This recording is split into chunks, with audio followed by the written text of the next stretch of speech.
Good morning, students. How are you? I think all of you are good at home. Take care. Now we start with a new chapter, and in this chapter we studied about the objects in motion. Clear? The branch of physics in which we studied about the material object in motion is called mechanics. Okay, what is mechanics? Mechanics, study of motion of material object. Now we divide this mechanics into three categories. One is your kinematics, one is your statics, and last one is your dynamics. In this branch we study of material of object at rest. Okay, in kinematics we discuss about the metal objects in motion without knowing cause of motion. What is the meaning of cause of motion here? आप लोग जानते हो कि अगर कोई ball rest में है, अगर मुझे उसको मोशन में लाना है तो definitely I have to apply force. But kinematics में जो मोशन का जो कारण है, उसका जो कोज है, उसके ऊपर अपन ध्यान नहीं देते, यानी अपन फोर्स के ऊपर ध्यान नहीं देंगे काइनेमेटिक्स के अंदर. You get my point? तो without knowing cause of motion, if we discuss about the properties of object in motion, that is called kinematics. वैसे काइन का मतलब भी मोशन होता है. अगर अपन ध्यान से देखें, ये जो काइन है, इस वर्ड का मतलब क्या होता है? मोशन. और मैट्रिक्स का मतलब होता है maths. That is called kinematics, यानी मोशन की जो मैथ्स है, दैट इज कॉल्ड काइनेमेटिक्स. अब वैसे अपन देखें ध्यान से, तो काइनेमेटिक्स में जो चीज़ अपन डिस्कस करते हैं वो हमारा होता है डिस्टेंस. ओके, यहाँ पे आपका डिस्प्लेसमेंट, इसी तरीके से आपका speed, velocity, acceleration. These things are involve in kinematics. अपन आगे डिटेल से पढ़ेंगे, आप लोग चिंता ना करें. Now the last branch is dynamics. What do you mean by dynamics? Study of material object in motion by knowing its cause of motion. इस मोशन का कारण क्या है वो अपन कहाँ पे डिस्कस करते हैं? डायनेमिक्स में डिस्कस करते हैं. तो इस तरीके से अपन जो ये चैप्टर शुरू कर रहे हैं, इसमें हमारा जो मेनली ध्यान रहेगा वो रहेगा काइनेमेटिक्स के ऊपर. Clear to everybody? Means we are studying about the objects in motion without knowing the cause of motion.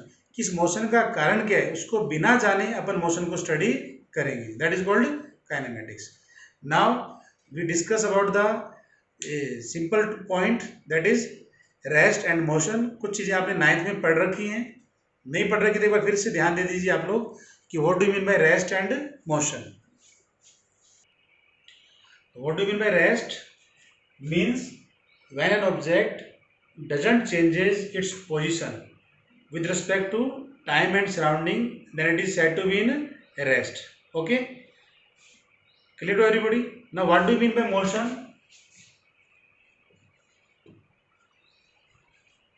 What do you mean by motion? An object is said to be in motion when it changes its position with respect to surrounding and time. Means change in position. Change in position with respect to time and surroundings. Surroundings, okay? With respect to time and surroundings. जैसे मान लीजिए मैं आपके सामने अभी कैमरे के आगे मूव कर रहा हूँ, तो it means I am changing my position with respect to background यानी बोर्ड, और टाइम तो चेंज हो ही रहे, I am in motion now. अगर मैं मूव कर रहा हूँ तब. Clear to everybody? Now what is important thing? Rest and motion. Rest and motion are relative to each other, relative to each other. It means without rest we cannot define motion, and without motion we cannot define rest. Okay, for example हम लोग अगर मान लीजिए एक road पे खड़े हैं और सामने से कोई गाड़ी जा रही है, तो गाड़ी मोशन में कब है? जब अपन रेस्ट में खड़े हैं। Correct everybody? और अगर गाड़ी से कोई हमें देख रहे हैं तो हम रेस्ट में हैं, क्योंकि वो हम लोग खड़े हैं। ठीक है, तो वो मोशन में है। तो rest and motion are relative to each other. जब तक हम रेस्ट को नहीं समझेंगे तो हम मोशन को नहीं समझा सकते, जब तक हम मोशन को नहीं समझेंगे तो हम रेस्ट को नहीं समझा सकते। Okay, I think clear to everybody? Now I am talking about a very simple point, that is the point mass object. ये कई बार वर्ड अपन यूज करेंगे, पॉइंट ऑब्जेक्ट और पॉइंट मास ऑब्जेक्ट। इसका क्या मतलब होता है ना? ये कई बार आपको ये वर्ड बुक्स में लिखा हुआ मिल जाएगा, पॉइंट ऑब्जेक्ट या पॉइंट मास ऑब्जेक्ट। तो वी आर सेइंग कि अगर मान लीजिए कोई ऑब्जेक्ट मूव कर रहा है और उसका साइज नेग्लिजिबल है, उसकी डायमेंशंस क्या है? नेग्लिजिबल है, तो इस तरीके के ऑब्जेक्ट को अपन क्या कंसीडर करते हैं? पॉइंट ऑब्जेक्ट या point mass object. For example, अगर एक कार मूव कर रही है, जैसे अपन लोग जनरली जो कार वगैरह यूज करते हैं, तो उनका जो लेंथ है वो लगभग 5 मीटर टू 7 मीटर होता है। तो अगर कोई कार मूव कर रहा है, मान लीजिए 1000 किलोमीटर चल रहा कार, तो डेफिनेटली जो कार की जो डायमेंशंस हैं they are negligible compare to 1000 kilometre. अपन ने कितनी डिस्टेंस कवर की? 1000 किलोमीटर। और कार का साइज क्या है? 5 टू 7 मीटर। It means we can take car as a point object. I think clear to everybody? Okay, now we discuss another simple topic जो आपने मेरे ख्याल से 9th में पढ़ा है, that is types of motion of a body. Generally, we divide motion of a body into 3 types. One is your rectilinear motion, second is your circular motion, and third is your oscillatory motion. So what do you mean by rectilinear motion?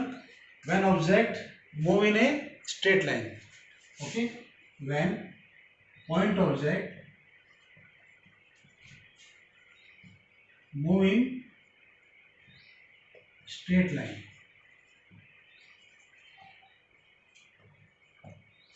Such type of motion is called rectilinear motion. Okay. Now what is the circular motion? अगर कोई object circular path में move कर रहा है, object किसे move कर रहा है? सर्कुलर पाथ में, then it is called circular motion. Okay. And what is the oscillatory motion? When a point object show to and fro motion or back and forth motion repeatedly about its mean position, then it is called oscillatory motion. जैसे मान लीजिए simple pendulum का motion है, जैसे मान लीजिए हमारा simple pendulum है। ओके, ये आपका एल लेंथ का थ्रेड है, तो आपने यहाँ पे लाके इसको रिलीज कर दिया। ये क्या शो कर रहा है?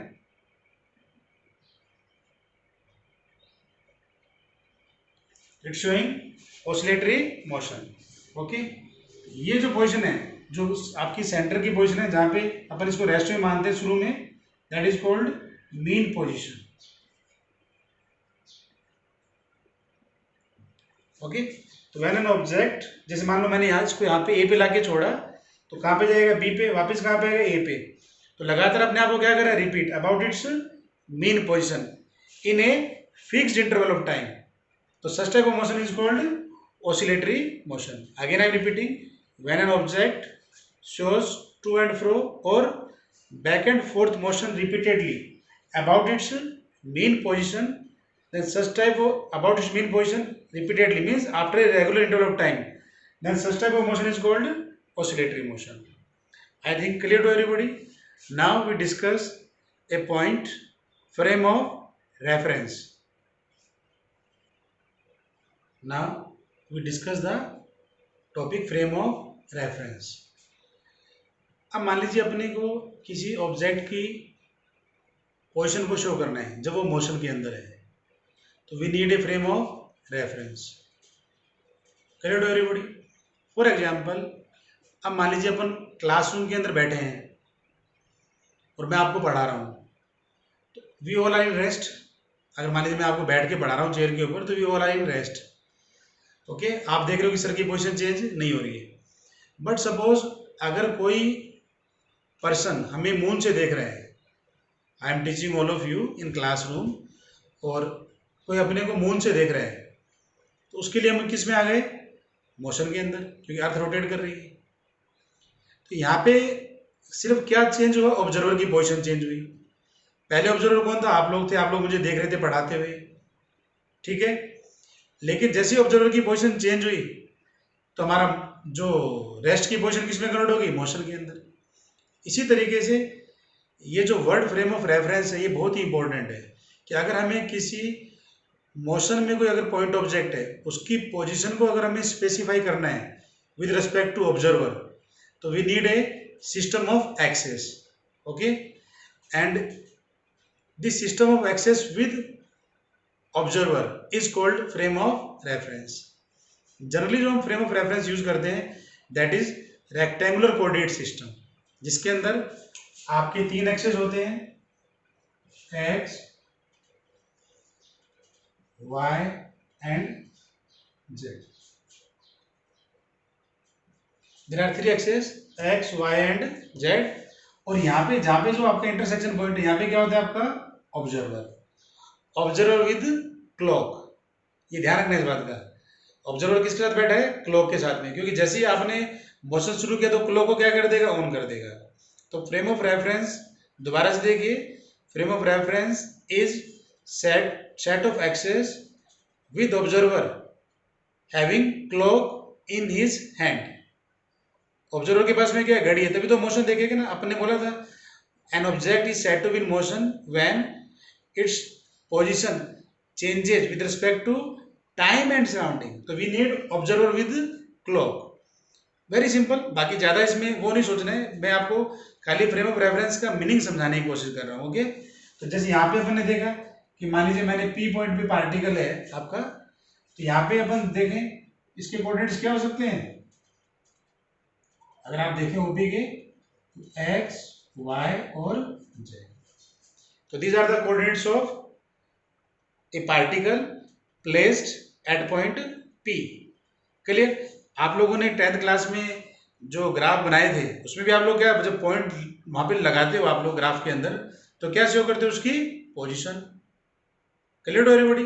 तो frame of reference is very important in physics, क्योंकि फ्रेम ऑफ रेफरेंस बदलने से ऑब्जेक्ट की पोजीशन भी क्या हो जाती है? चेंज हो जाती है।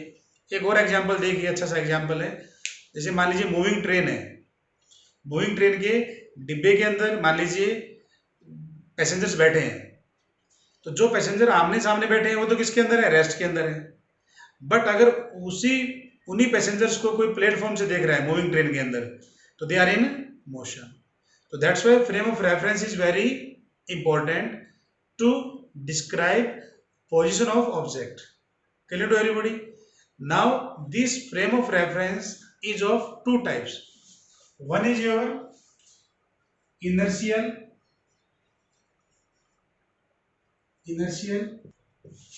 frame of reference.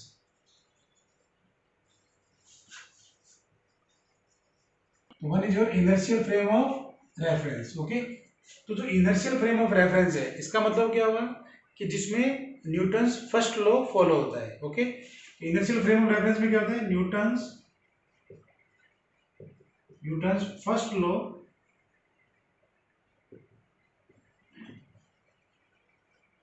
Follow. Okay, जिसमें न्यूटन्स फर्स्ट लॉ क्या होता है? फॉलोड होता है। जिसमें न्यूटन फर्स्ट लॉ को माना जाता है, that is called inertial frame of reference. और दूसरा कौन से होते हैं हमारे? Non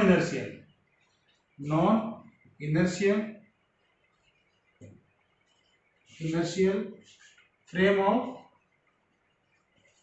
reference.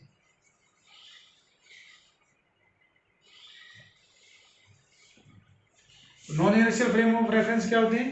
जिनमें न्यूटन्स फर्स्ट लॉ फॉलो नहीं होता, they are called non inertial frame of reference. Clear? Now we discuss another simple point, motion of object in 1 dimension, 2 dimension and 3 dimensions. Okay, आप लोग जानते हैं कि अगर कोई ऑब्जेक्ट मूव कर रहा है and out of 3 only one coordinate is changing, out of 3 only one coordinate is changing, then it is called one dimensional motion. आप लोग जानते हो कि जैसे अपन किसी भी, जैसे मान लीजिए अपन ने यहाँ पे भी मैंने बनाया था फ्रेम ऑफ रेफरेंस, ये आपका एक्स एक्सिस है, ये आपका वाई एक्सिस है और ये आपका जेड, और आपने यहाँ पे एक पी पॉइंट शो किया था जिसके कोऑर्डिनेट्स क्या थे? एक्स, वाई और जेड। तो एक्स वाई जेड क्या उसके कोऑर्डिनेट्स हैं, समझते हो आप लोग? ये डिस्टेंस कितनी हुई आपकी एक्स, ये कितनी हुई आपकी वाई, और ये डिस्टेंस कितनी हुई आपकी जेड, रेफरेंस पॉइंट से, समझ रहे हो? This distance is X, this is Y and this is Z. Z मतलब यहाँ पे होता है एक तरीके से, ठीक है? तो अगर out of 3 X Y Z में से खाली एक कोऑर्डिनेट चेंज हो रहा है, either it is X, either it is Y, either it is Z, only one is changing, then it is called one dimensional motion. For example, motion of a train on railway track, जो railway track के ऊपर जो motion है train का, that is the example of one dimensional motion, 1D motion का example है। किसका बेटा? Motion of a train on railway track, ठीक है? तो out of 3 only one is changing, that is called 1D motion. What is 2D motion? Out of 3 अगर दो coordinates change हो रहे हैं, either X Y, either Y Z और either Z X, कोई भी दो कोऑर्डिनेट अगर चेंज हो रहे हैं, that is called 2D motion. जैसे फॉर एग्जांपल अगर अपन देखें, अपन जब बिलियर्ड बॉल खेलते हैं, जो बिलियर्ड बॉल का गेम अपन खेलते हैं, तो बिलियर्ड बॉल किस पे मूव करती है? टेबल के ऊपर। तो टेबल में दो एक्सेस होते हैं, एक्स और Y. Same thing with carrom board also. Okay, तो जब इसको और अच्छा एग्जाम्पल, जैसे मान लीजिए अगर कोई आंट है, चींटी है, आपने उसको फ्लोर पे छोड़ दिया, फ्लोर का मतलब फर्श के ऊपर आपने छोड़ दिया, तो वो क्या करेगा? 2D मोशन ही करेगा जब तक कि ऊपर नहीं चढ़े। अगर वो दीवार के ऊपर चढ़ रहा है, then it is again 3D motion. But अपन ने मान लिया सिर्फ फ्लोर पे मूव कर रहे हैं, तो कौन सा एग्जाम्पल हुआ? 2 डायमेंशन का। इस तरीके से मान लीजिए एक्स वाई पार्टिकल यहाँ पे पी पॉइंट पे, ये कितना हुआ आपका? x, और ये कितना हुआ बच्चों? y। Out of 3 only 2 are changing, then it is called 2D motion. And in the same way, what do you mean by 3D motion? Out of 3 अगर तीनों ही चेंज हो रहे हैं, तीनों कोऑर्डिनेट्स अगर चेंज हो रहे हैं, then it is called 3D motion. For example, motion of a kite, अगर आप अपन पतंग उड़ा रहे हैं, तो किसका एग्जाम्पल हुआ? 3D मोशन का एग्जाम्पल हुआ। तो I think clear to everybody what do you mean by 1 dimensional motion, what do you mean by 2 dimensional motion, and what do you mean by 3 dimensional motion. Now we discuss about distance and displacement. तो all of you know that distance and displacement both are used in kinematics. Okay, अपनी starting यहीं से होती है। तो अगर अपन ध्यान से देखें, एक छोटा सा एग्जांपल मैं आप लोगों के लिए ले रहा हूँ। जैसे मान लीजिए यहाँ पे आपका पोजीशन ए है और ये आपकी पोजीशन बी है, आपने यहाँ से यहाँ तक मूव किया, this is your path number 1। अब आप मान लीजिए ऐसे मूव करते हुए जा रहे हो, this is your path number 2। Okay, और आप ऐसे जा रहे हो, that is your path number 3। तो what is distance? It is the total path covered by object between 2 positions, या इनिशियल और फाइनल पोजीशन। तो अगर आप देखें 1 और 2 पाथ क्या शो कर रहे हैं? डिस्टेंस शो कर रहे हैं। क्लियर? एंड अगर आप थर्ड पाथ को देखें, तो it is the shortest path, it is the shortest distance, between initial and final position and it is called displacement. तो what is the displacement? ध्यान से सुने मेरी बात को. Displacement is the shortest distance या shortest path between initial and final position. And what is distance? Total path. जैसे मान लीजिए अगर और दोबारा देखिए इस चीज को, ये आपका पॉइंट ए है, ये आपका पॉइंट बी है. ओके, तो ये जो टोटल पाथ कवर कर रहे हैं दैट इज कॉल्ड डिस्टेंस, और ये जो शॉर्टेस्ट पाथ है that is called displacement. Clear to everybody? एक और एग्जांपल देखिए. मान लीजिए मैं पहले गया ए से बी पे और फिर गया बी से सी पे. ओके, तो what is the distance? A B plus B C. What is distance? AB plus BC. And what is the displacement? What is the displacement? Displacement equals to, so it is the shortest path between initial and final position. Okay. Now the point comes कि जो distance है it is a scalar quantity. Distance क्या है हमारी? Distance is a scalar quantity and displacement is a vector quantity. Displacement क्या है हमारी? Vector quantity है. अब स्केलर क्या होता है? Those quantities which are represented by only its magnitude are called scalar quantities and those quantities which are represented by its magnitude as well as direction then it is called vector quantity. यानी ये vector quantity को अगर समझाना है तो magnitude plus direction, magnitude plus direction both we need. Okay, in scalar quantities we only need magnitude.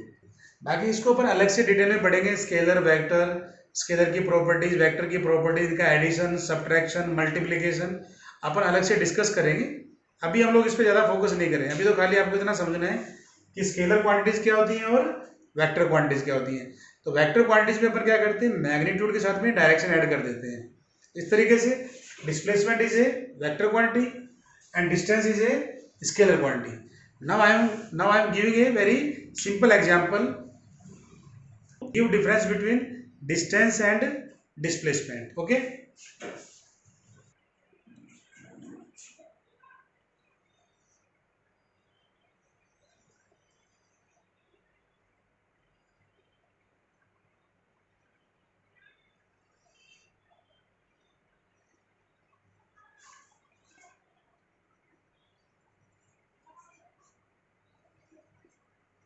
okay. Now in this case we have a circle of radius r and object is moving from point A to B. Object कहां से चला? A से कहां पे आ गया? B के ऊपर. तो व्हाट इज डिस्टेंस? डिस्टेंस क्या हो जाएगा? 2πr/2. अगर ये A से चलता और वापिस A पे आता तो कितनी डिस्टेंस कवर करता? 2πr, सर्कमफ्रेंस के बराबर. अब ये कहां पे से चला? A से कहां पे रुक गया? B के ऊपर. तो what is the distance? πr. And what is displacement? What is displacement? It is the shortest path. What is displacement? It is the shortest path. तो ये कितना हो जाएगा हमारा? 2r. I think clear to everybody. What do you mean by distance and displacement? So again, distance is the total path covered by body or point object between two extreme positions या initial and final position. And displacement is the shortest path या shortest distance between two extreme positions या initial and final position. बाकी अपन next class में और discuss करेंगे और आप लोग पूरा वीडियो देखें और ज़्यादा से ज़्यादा लाइक और शेयर करें. Okay, thank you.